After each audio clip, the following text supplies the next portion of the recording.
lang. Nahanap ko tong notebook. Kopya ko sa libro ni tatay noon. Kahit na magpalit-uli ka ng katawan ni Lucy, wala nang maniniwala sa'yo, Farah. Alam ko. At hindi yon ang gagawin ko. Ikaw ang orasyonan ko. Wala mo na ako dito, Farah. Hindi ako mawapa sa'yo. Karum natrim onya atrum. Karum matrum ditrim ontra. Karum natrim onya atrum. Karum matrum ditrim ontra. Krapong, arko, tatong.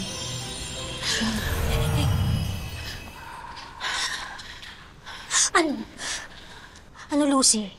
Nakita mo ba si Darius? Napuntahan mo ba siya? Nakakaawa yung lagay ni Darius. Pinahihirapan siya ni Farah. May mula sa demonyo talaga yung para na yan eh. Ano bro, nakita mo kung nasan sila? Nakita ko yung street name. Reyes Street yung pangalan ng kalye. Sa dulo nun merong bahay. Nandun hawak ni Farah si Darius. Pero bro, for sure ang daming Reyes Street sa Pilipinas.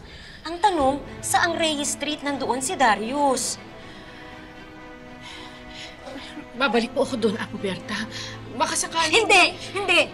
Masyado na mapanganib kung pipilitin kong mag-astral project muli. Mahina na ang katawan mo, Lucy. Baka kung ano pang espiritu ang sumalib sa'yo kapag kanilisan mo ang katawang yan.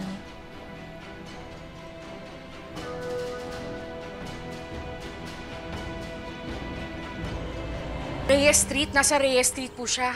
Please, pakicheck nyo na lang po ang lahat ng address na makakaya nyo. Sigurado po kung nasa isa sa mga yun yung mister ko. Sige po, salamat po. Naniwala ba sa'yo mga pulis, bro?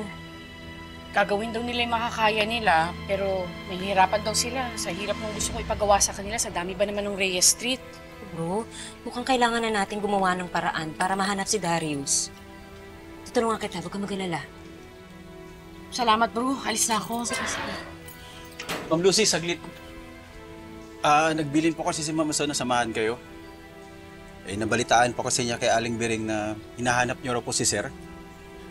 Mabuti yan, bro, para may kasama ka. Maraming salamat, Kuya Isaac, ha. Malaking tulong to. At pasensya ka na. Alam ko labas to sa trabaho mo.